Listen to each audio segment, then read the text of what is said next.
Ladies and gentlemen, mostly gentlemen, it is Greg. I'm back in studio. It is episode Patrice Bergeron of season 3, episode 37. I'm back in studio, like I said. It was a great weekend. I made it into Halifax for some NLL action, some National Lacrosse League, which I'll get into in the pregame show. But before we get into it, I've got to let you know that the episode is brought to you by Manscaped. If you don't have an up-to-date men's grooming kit, go over to manscaped.com. Check out all of their products. They're unbelievable. The Lawnmower 4.0 has to be my favorite. Nick-free. It resists water. Great. You can use it in the shower. It's an amazing product. Use the code TDI for 20% off free shipping. It's unbelievable. Valentine's Day is just around the corner. I mean, gentlemen, you got to get things tidied up down there. So make sure you go over to manscaped.com, use the code TDI for 20% off free shipping. The pregame show, I'll talk about a little bit about my weekend. Traveled into Halifax, spent some time with some friends at the NLL, or at the Halifax Thunderbirds game in the NLL.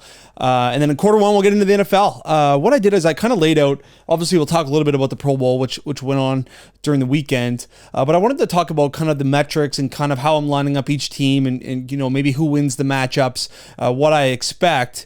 And then we'll kind of get into, where I'm going to lay my money on the money line. And then on Friday's episode, we'll get into more of the prop bets, quarter 2 NBA, quarter 3 NHL. And in quarter 4, we've had some big announcements in the UFC, which we'll talk about, and we'll break down what's going on in the golf world. But yeah, I went into Halifax on Saturday. It was unbelievably cold in Nova Scotia, just I think even across Canada on the weekend. So it was like 30 below.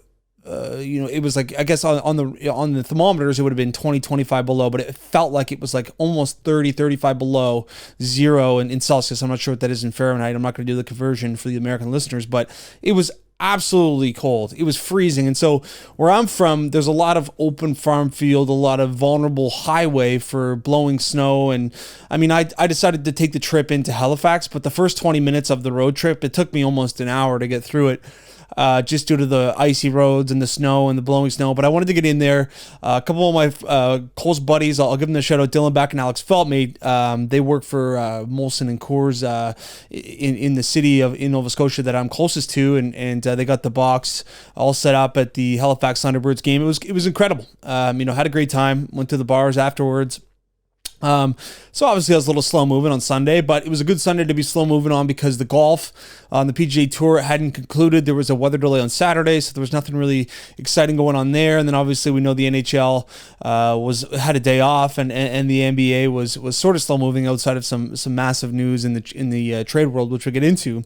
But it was a good Sunday to kind of have a day off, I should say, in terms of the content. But it's going to be a massive week in sports. I was going to tell a story, but I think I'm going to tell it next episode. But you know what I was doing? I was chatting up some of the women in the scene, taking swings, having some misses, and nothing exciting to update the DI Army with. But I'll keep you updated on that front. All right, ladies and gentlemen, let's move into quarter one because there is a lot to talk about, and it's obviously we'll start off in the Pro Bowl. It was Pro Bowl weekend, NHL All-Star weekend as well. The Pro Bowl, it's not very captivating to me. I was interested actually with Christian McCaffrey and George Kittle showing up. Some of the 49ers obviously who had lost in the conference championship games to the Eagles went to the Pro Bowl, which is exciting. I think it's kind of a cool event outside of a fan's perspective for the players to bring their families, and this goes for across all sports. To bring their families and hang out, and I think it was in Hawaii, or I'm not sure where it was this year, but historically it's been in Hawaii. And I think that should be, standardized through all of the sport, all of the major 4 pro leagues. You should have it in, tropical weather scene. I mean, you don't want to give these guys their vacation in Buffalo, and no offense to Buffalo, but I think if you want to get the top talent going, they enjoy the nice weather, have a vacation for their family. But I watching the highlights, I really enjoyed some of the things that they were doing. I thought the skills competition was really well done. I mean, a dodgeball tournament, because that should be, mandatory in all of the sports. How fun is dodgeball? Not only to play, probably my favorite game growing up in gym class, in elementary gym class, dodgeball. Such a great game. it's funny how that's not organized more often, and maybe even like a pro league. I think that would do well. Dodgeball is so fun to play and even watch, but the NFL players especially, they got their sticky gloves on and they're playing. So dodgeball is phenomenal. They did a golf long drive, which I thought was phenomenal. Bring in other sports. That's another way I think that the NBA and the NHL can look at things. I mean, make these guys play some of the other sports, and golf was fun. They had a long drive. They had a best catch into a swimming pool, which was fantastic. So I really think they did the skills competition well, and then they did the game as a flag football game, where the Mannings were the coaches, Eli and Peyton. I thought the Pro Bowl did a good job. I didn't watch the Pro Bowl and skills competition, so I guess I shouldn't say they did a good job because I didn't really care about it, but I did watch some of the highlights from it. I did consume it on the social media. I guess they did a good job of chopping it up and making content out of it for the reels and for TikToks and things of that nature. But I mean, it's really hard to make these things captivating, especially when you do it the week before the Super Bowl. We all know what we're waiting for, the big game. It's kind of the calm before the storm, before we get into media week and everyone's heads and everyone's attention turns to the Philadelphia Eagles and the Kansas City Chiefs, who will play this week in the Super Bowl at State Farm Stadium in Arizona, a dome, which they both don't play at Lincoln Financial and Arrowhead. They both play outside. So I'm not sure if that's going to really make a major difference, but they will be playing in a dome in Arizona. So I thought I'd break it down. Like, I thought I'd look at these two teams and I'd look at the coaching staff. I guess the head coaches, the offensive defense of these two teams, and kind of say where I'm leaning. So we'll start things off at quarterback on the offense. Or I guess we'll start things off with the head coaching of Andy Reid and Nick Sirianni. And I think that Andy Reid is Super Bowl champion in the past. He's been in that Philadelphia organization. Obviously, Nick Sirianni is early into his head coaching tenure. So, I'll lean Andy Reid in this matchup in terms of the coaching. But these are really, really well-balanced football teams. These teams are extremely good. And these are the two top teams in the NFL. I read a stat today. They're both at the current time 16-3, and they both have scored the same amount of points on the season. Both number one seeds. It's as even as it comes in the NFL. Two number one seeds going at it here. But quarterback, you got to lean Patrick Mahomes over Jalen Hurts. At running back, you lean Philadelphia. Obviously, rookie Pacheco has looked good at times. Jerick McKinnon, very versatile out of the backfield. But Miles Sanders, Kenneth Gainwell, and Boston Scott, they're the better backfield. And so Philadelphia wins not only the running back position, but I think at the wide receiver position as well, with A.J. Brown, Devontae Smith, and Quez Watkins. A lot of injuries right now for Kansas City in the wide receiver position. We're not sure about Juju, if he's going to play. We're not sure if Kadarius Toney's going to play. We're not sure if Mecole Hardman is going to play. So Scantling. Anyway, I always mess that up. But MVS is going to play. At the tight end position, obviously, Kelsey, Kansas City wins that matchup. And these are two of the best O-lines in football. So I gave it a tie. So, both offenses are capable of putting up a ton of points. It's going to be, such an incredible football game. I'm so excited for it. But, as I looked at the offenses, I gave the quarterback, tight end position to Kansas City, the running back, wide receiver position to Philadelphia. But does this stuff really mean anything? No. It's just, I was just kind of looking at, where do I lean and how do I think this is going to play out? And then the defense, again, both great units, but I think Philadelphia's got the better defense. We look at, their DBs are just phenomenal. With the quarterback or the cornerback duo of Darius Slay and James Bradbury have been fantastic. So I really do think that the defensive line in Kansas City could make things difficult for Jalen Hurts at times.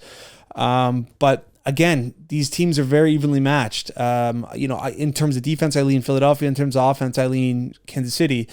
But in terms of betting, right now, Philadelphia stands as a 1.5 favorite. I want the Eagles to win. I'll make that clear, but I'm going to hedge that. I'm going to bet on the Chiefs. I'll bet on the Chiefs money line. Right now, I'll bet on the Chiefs to win, and I'm going to cheer for Philadelphia. And I don't care who wins. I hope for a good football game. I'm really excited to watch. Obviously, I have zero stakes in the game in terms of fandom. But I do think that Patrick Mahomes will win multiple rings, and obviously this is another opportunity for him. His third Super Bowl in the last 4 years, already has one, and this is going to be the first big game, obviously, for Jalen Hurts. So we'll see what happens. But I am cheering for the Eagles because selfishly, I don't want Patrick Mahomes to take another step closer to that kind of GOAT conversation. Obviously, he'd be a few Super Bowls away, but I mean, in his first 5 years to win 2, I mean, he'd be well on his way to kind of getting in that conversation. So we'll get into the prop bets on Friday's episode. We'll talk about some of the props that I like, but at this current time, this is my official announcement on the Daily Intermission podcast. I am betting on the Kansas City Chiefs to win this football game on the money line. It just makes a lot of sense to me. Like I said, I'll cheer for the Eagles, and so both outcomes I'll be satisfied with. So that's what I'll do. And I mean, I think it'll be just like a $25 bet on the Chiefs money line. Plus, we get plus odds there right now, so that's always a good feeling. And yeah, it's going to be a really fun football game. I know my good friend Andrew Petrie is just clenching his fist right now because he's a huge Eagles fan. So, but I'll be cheering for the Eagles, big guy. Yeah, so not a ton of news coming out of the NFL. Obviously, it was Pro Bowl weekend. They had a lot of fun there, and we've got the Super Bowl media week. So I'm sure we'll get a lot of sound bites this week. And I know Gronk's got his beach party, and it's just a really fun week. And obviously, being in Arizona, it's going to be fantastic. Obviously, would love to get down. What a bucket list trip that would be to watch like the Phoenix Suns say Friday night, go to the Waste Management Saturday, and Super Bowl Sunday. Unfortunately, my pockets aren't as deep as that would demand, but what a trip that would be in Arizona. But yeah, like I said, we'll get to the prop bets on Friday's episode. But the official announcement, I know a lot of people have been asking on my lives, a lot of people in the comments, a lot of people in the Chalkboard app. I'm officially on the Chiefs. All right, folks, let's move into quarter 2 and we'll get some NBA action. So I'm just checking to see if we're recording, and we are recording. And obviously, massive news. This week it broke that Kyrie Irving demanded a trade out of Brooklyn. It's really, you can't really go a few weeks. And I always talk about how the NBA just produces content left, right, and center. And this one kind of took me by surprise. I mean, the Brooklyn Nets have been rolling this season. It seemed like Kyrie was playing very well. I talked about it a few episodes about the fourth quarter that I watched. Actually, it might have been 2 episodes ago against the Knicks, where he was just the iciest guy I've ever seen. I mean, he's leading the NBA in fourth quarter scoring, but he demands a trade out of Brooklyn. And I think that it was because of the contract situation, and Brooklyn was, unwilling to dish out the money for Kyrie long term. So he demands a trade out of there, and he heads to the Dallas Mavericks. Unbelievable. So now we're looking at Luka Doncic and Kyrie Irving, 2 of the most prolific guards in the game, will be playing together in Dallas. I don't know if you saw the clip of Mark Cuban finding out, but that guy, I mean, get that guy a box of Kleenex. He was fired up. So it's Kyrie Irving and Markieff Morris heading to Dallas for Spencer Dinwiddie, Dorian Finney-Smith, and picks, a first-round pick, and then I think 3 second-round picks, or just a bunch of picks. But it's going to be interesting. Is that where Brooklyn draws the line? Spencer Dinwiddie obviously has played in Brooklyn before. Dorian Finney-Smith, I think, adds some size to the lineup. I was reading that it's interesting because now they've got a ton in the front court. But are they done? Are they going to continue to move? And what's that going to look like in Dallas now? That they've got 2 guys who demand the ball. I think I was talking in the chat on the Chalkboard app. Mr. Jack Archer had mentioned that he's going to be a big fan of the over, so we're going to ride a 10-game over streak. Unfortunately, that won't start yesterday night, because Dallas won't be playing any of those guys. Kyrie is out, Luka's out. But the first game that Luka and Kyrie play together, we are going to run a 10-game over streak for the Dallas Mavericks. We'll see how that does. But yeah, it just groundbreaking, a blockbuster. And when that news broke, I mean, it took me kind of by surprise, because like I said, I mean, the Brooklyn Nets have been fantastic this season. It's going to be interesting to see what Brooklyn does. I mean, I'm not sure how that affects their lineup. I mean, they're still solid, but I'm not sure they're done making moves. Kevin Durant, I thought the relationship was good with Kyrie, but obviously it went beyond that. Another very interesting story in the NBA. So the NBA is investigating a situation where Ja Morant was in an SUV after they had hosted the Indiana Pacers in a game, and the Pacers were walking to their bus, and an SUV drove by them, and there was a red dot coming out of the SUV, which a security guard later confirmed was absolutely a gun. And a red dot was on some of the Pacer players from Ja Morant's vehicle. What? Unbelievable news. So Ja Morant was rolling around with a crew with guns, apparently with a red dot sight, and was pointing it at the Pacers players. This is obviously massive news out of the NBA, so we'll see what comes of this investigation. But I don't know if Ja was the one with the gun. I don't know who was in that vehicle. I mean, there'll be a massive investigation here. I would assume there would be some security cameras in and around where these players were walking. But what a scary situation that would be. I mean, yeah, they were fearful for their lives. Some of these Pacer players were vocal about that, and Ja Morant apparently pulling a Gilbert Arenas and packing at the game. So the gun violence in the United States, I'll take a minute. It's just been disgusting, and I don't know, what to say or what to do, but it's just horrifying. It seems like almost every day you hear about another mass killing, gun violence in the United States. So terrible news. But Ja Morant apparently rolling around with one. So this week's going to be an exciting week for LeBron James. We've been talking about it in the last few episodes. He's going to break Kareem Abdul-Jabbar's record for most points of all time in the NBA, and I think he's like around 60 points away, 50 some. So they play tomorrow night in OKC, Tuesday night. So I guess tonight against OKC. I think he breaks it on Thursday versus the Bucks. So that's going to be a must watch. That kind of gives us some Thursday action to watch. So we'll be watching the golf all day. Clearly, I'll get into that. But LeBron, that's going to be exciting. And I talked about it last episode. What's the celebration going to be? Blah blah blah. It's just going to be phenomenal. But staying on the LeBron train, he's been he was upset on Twitter that they didn't trade for Kyrie. As soon as the Kyrie trade. As soon as the Kyrie trade request broke, he tweeted the eyes emoji and a crown emoji, which is obviously very cryptic.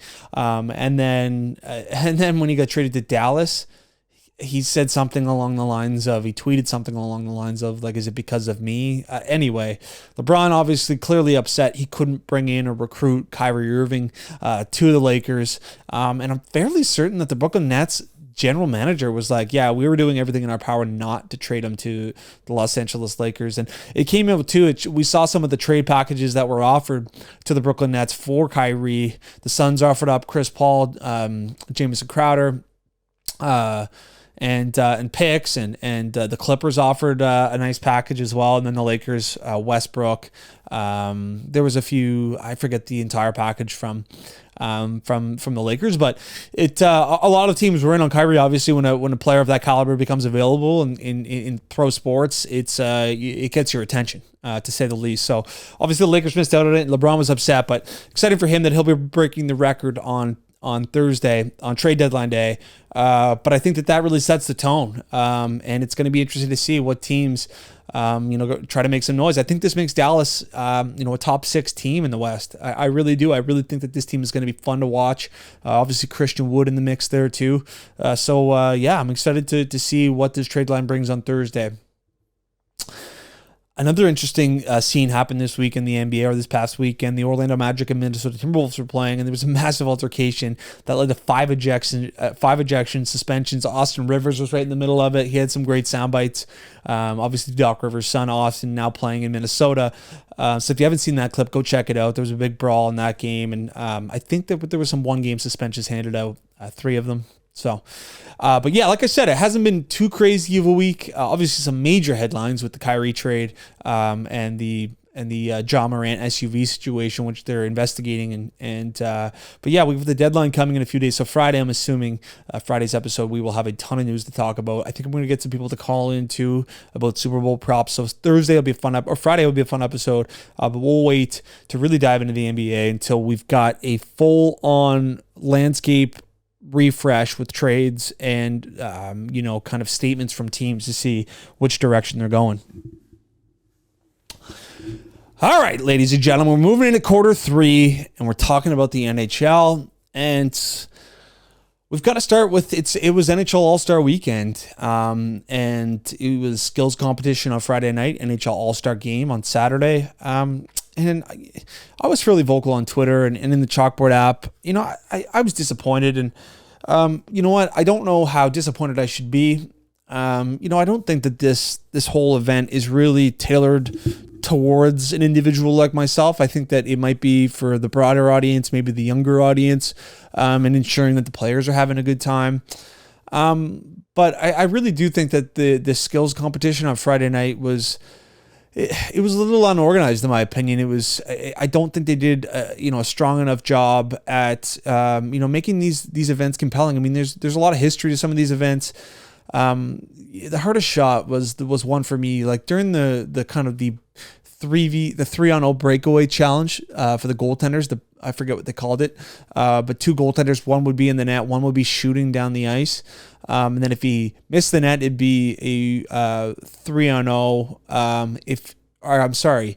If he missed the net, it would be just a solo breakaway. If he hit the net, it would be a 2-on-0. And if he got it in the kind of the little hole that was in the net all the way down the ice, it would be a 3-on-0 versus the goaltender in between the pipes.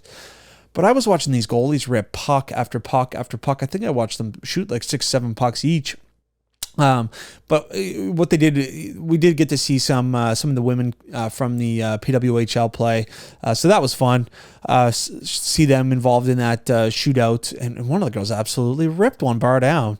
But then when you get to the hardest shot, I mean, we're looking at Ovechkin and Pettersson and we're Seth Jones and they only get to shoot twice each, and it takes about 30 seconds for this to go by. Ovechkin rips one off the post and then just gets one more shot. So I watched Linus Ullmark take more shots than Ovechkin during the hardest shot. The accuracy shooting I thought was well done, but I think that I think that you've got to make the conclusions more quickly. You've got to kind of maybe start it off with a boom, whether it's I know the fastest skater was the first event, but those events are the staples for me. So the accuracy shooting, the hardest shot, and the fastest skater, and then the kind of the incremental events. I think you've got to have a little bit more fun, and I think they're trying a little too hard. I did really like the Power 3 challenge of Florida, but let's actually have let's make it actual golf. Or if you're going to do what they did with the hockey pucks, have some guys with a little bit more personality. I mean, the Robertson, Suzuki, Keller, and Johnny Hockey, I mean, must have been 10 words said between the 4 of them. It was very awkward to me. And then the boys out hitting the surfboards in the dunk tank. I mean, I'm pretty sure they were buckled. I mean, none of them were really saying too much. Some of them were missing by wide margins on the snowboard, on the surfboard. So, in terms of having a solution and how you make it more captivating and more compelling, obviously I think some more bigger prizes for the players. And I don't think that you have to go, too exotic with the events. But I mean, I'm quick to criticize, but I was watching it, and I think that, and I hope that some people enjoyed it. They did get ripped apart online, and I do think that they will, reevaluate some things and hit the drawing board again. But I think one thing that they have to do is figure out the goaltending and breakaway challenge with the players, because the players have such great shootout moves that they could try in the skills competition. And we don't really see it especially when there's a 3-on-0 and 2-on-0. I mean, everybody's looking for that one more pass. But I think that the breakaways can be better done. I want to see more shots from the hardest shot. I mean, the fastest skater it is what it is. McDavid unfortunately didn't get to do it. And Svechnikov ended up winning, but I mean, there was I didn't feel as if they did a good enough job at showcasing the personality of the players, because we know, maybe you're not accustomed to it, but these guys, some of these guys are absolutely beauties, and they have so much to say, and they like to joke around, and I'm nervous that the media and the culture of today's media, being so sensitive and so quick to judge and so quick to, not laugh at things that the majority might find funny, and poke fun at each other. I mean, I feel as if people might be nervous, and people might really walk the line, and you don't want to get in trouble, you don't want to get canceled, whatever it may be. But I'm worried that has really taken over, maybe some of the ability of these players to want to have fun and say some things and chirp and do things like that, things of that nature. So, all in all, I don't think it was I don't think we've got a solution for how for the final product of the All-Star game, and how to really make it to its best ability, and you're never gonna have a unified solution or gosh, I just completely lost my train of thought, folks. Let me reset here. Where's my coffee? Oh, it's not even close to me. But yeah, you're never going to satisfy everybody. So, for me, I may not have enjoyed it, and I might have thought it slow at times, and I might have found that they weren't doing a good enough job at showcasing the personality of players, but that's only my opinion. And you know what? I don't think the NHL really gives a shit about my opinion. All right, continuing on the NHL, Sidney Crosby. He was vocal, and obviously that was a highlight for me. Ovechkin and Sidney Crosby having so many, obviously playing on the line together during the 3-on-3 tournament, and the breakaway challenge. Forgot to mention about that. Scrap that. I mean, watching Mitch Marner come out in a suit and Pasternak's being Happy Gilmore, I mean, that was just incredibly cringy. Ovi's son, highlight of the night. Is he going to play in the NHL? A question for y'all. Yes. Sergei Ovechkin will be an NHL player. But Sidney Crosby was vocal during an interview during the All-Star weekend, and he said that the NHL playoffs needs to change. It needs to go back to 1v8 or the 1-8-2-7-3-6-4-5 matchups. I agree. I talked a little bit about it last episode. Right now, Toronto sits in third in the league, I do believe. Tampa Bay at sixth, and they're set to play each other in the first round. I mean, it just makes no sense right now. And I talked about it, I think, last episode by the NHL's. They wanted to reduce travel in the first few rounds. They wanted to build rivalries. And I just don't think it's fair for teams to have such successful playoff or such successful regular season and have to play each other in the first round. So I think that will be addressed this offseason, especially too when, maybe the most legendary player in your game is being vocal about it. Bo Horvat, who got traded to the New York Islanders, has signed an 8-year deal, 8x8.5 extension with the New York Islanders. Lou Lamoriello came out afterwards and said that's too long and too much money, which is odd for the guy that just signed the deal. But Bo Horvat's going to be on the island for long term. So I'm on the Islanders tonight, actually. It'll be his first game, so we'll see how he does. Dylan Strome signs an extension in Washington. He seems like he's found some comfort there in Washington. 5 years at $5 million, so 5 years, $25 million. So happy for Dylan Strome. I'm not sure. Chicago obviously let him walk this offseason as a UFA. Probably last trade deadline, they probably could have got some compensation for him. But that's neither here nor there. Hindsight's 2020. Interesting situation in Detroit. It's been publicized how much of a tough negotiator Stevie Yzerman is with the players and contracts. And Dylan Larkin, obviously a fantastic two-way center for the Detroit Red Wings, and their captain is due up on a deal, and his contract will expire at the end of the season. But I don't think they're close, and I think that he's asking for more money than Stevie Y is willing to give, and it'll be interesting to see if they don't, if they're far enough apart, would they ever think about trading Dylan Larkin at the deadline? So that's going to be a situation to monitor in Detroit. Like, would they trade their captain? We've already seen one NHL captain get traded. Who knows? And Stevie Y, I mean, he's a tough negotiator by all accounts. So we'll see what happens with Dylan Larkin. But yeah, so the NHL starts back up. Obviously, it was a nice break last week at the NHL All-Star, but we're back in action here on Monday. So we'll get some bets going. We'll continue to monitor the trade with the trade deadline just about a month away. We'll continue to monitor that, and we'll continue to talk about the playoff races that begin to heat up. All right. I've got to check something quick here, folks. I've got to look up what the leaderboard's looking like, because the PGA Tour this week, it was at Pebble Beach. They played 3 courses: Pebble Beach, Monterey Peninsula, and Spyglass Hill. And Saturday, they had 14 guys withdraw. The weather was terrible. Okay, so the Monday finish, Justin Rose has officially won. So that's great for Justin Rose. He wins by 3 over Brendan Todd. So congrats to Justin Rose. I mean, a major winner on the PGA Tour. Just a veteran, a grizzled veteran who, this is a guy. If he can continue to trend, he's a guy that will probably contend at a major or two. He loves, playing in those big time events. So Monday finish, yeah, like I said, 14 players withdrew due to the weather, but I'm thankful that we're past these events with the Pro-Ams and all these different courses. And I actually didn't have any action this week, which is unfortunate, because typically when I get in the action, whether it's some DraftKings lineups or some bets, some miss the cuts bets. Anyway, I'm really, the PGA Tour is really fun to follow from Thursday, Friday, Saturday, Sunday. From Thursday to Sunday, but I didn't really have much on the go. Obviously, Maverick McNeely, my one and done pick, was one of the players to withdraw, so I wasn't very happy about that. But I think there was an individual in the one and done pool who took Justin Rose, so congratulations for taking Justin Rose. That's a big win.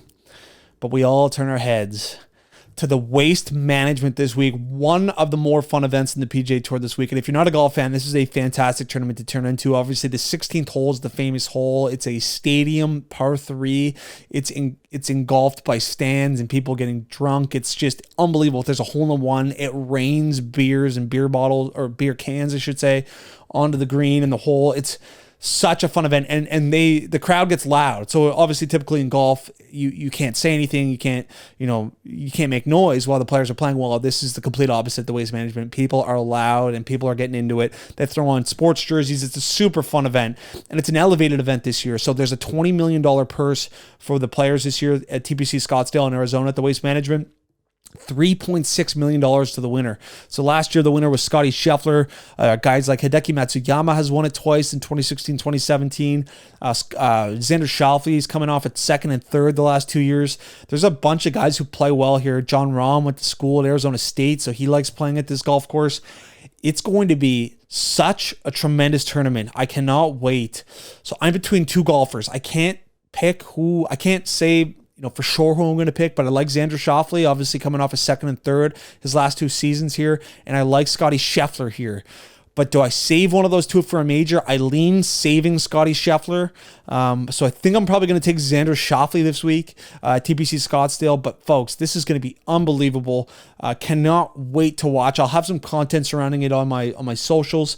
But extremely fired up for the waste management this week. TPC Scottsdale, it's going to be amazing. Make sure you guys get your one and done picks in. Look on the socials for some bets, and we'll be talking about it in the chalkboard for sure. And just finally, in the UFC, Conor McGregor is making his return. He'll be doing the Ultimate Fighter. So what he does is he coaches a team of 5-6 fighters, and Michael Chandler will coach a team of 5-6 fighters, and they'll have a bunch of matchups, and they'll end up being a winner of the Ultimate Fighter. And then at the end, the coaches fight. So Conor McGregor will fight Michael Chandler, I think sometime in August or September. So Conor McGregor's making his return to the UFC against Michael Chandler. Obviously going to be an absolute bloodbath. These guys have a great style. Michael Chandler, all offense. I'm really excited about that. Obviously, it's been a long time since we've seen Conor McGregor after he snapped his leg against Dustin Poirier. So that's the news in the UFC. Folks, I'm going to get some of you guys to call in on Thursday for the Super Bowl preview. We'll talk sports. I appreciate you guys. All love. Have a fantastic week. It's going to be an amazing week of sports with the waste management on Thursday starting. And we got LeBron probably going to pass. He's going to have the all-time lead in points this week. We've got the Super Bowl on Sunday. It's going to be a fun week, folks. Everybody have a great week of work. 5-star the episode. Make sure you're on the socials. Let's do it.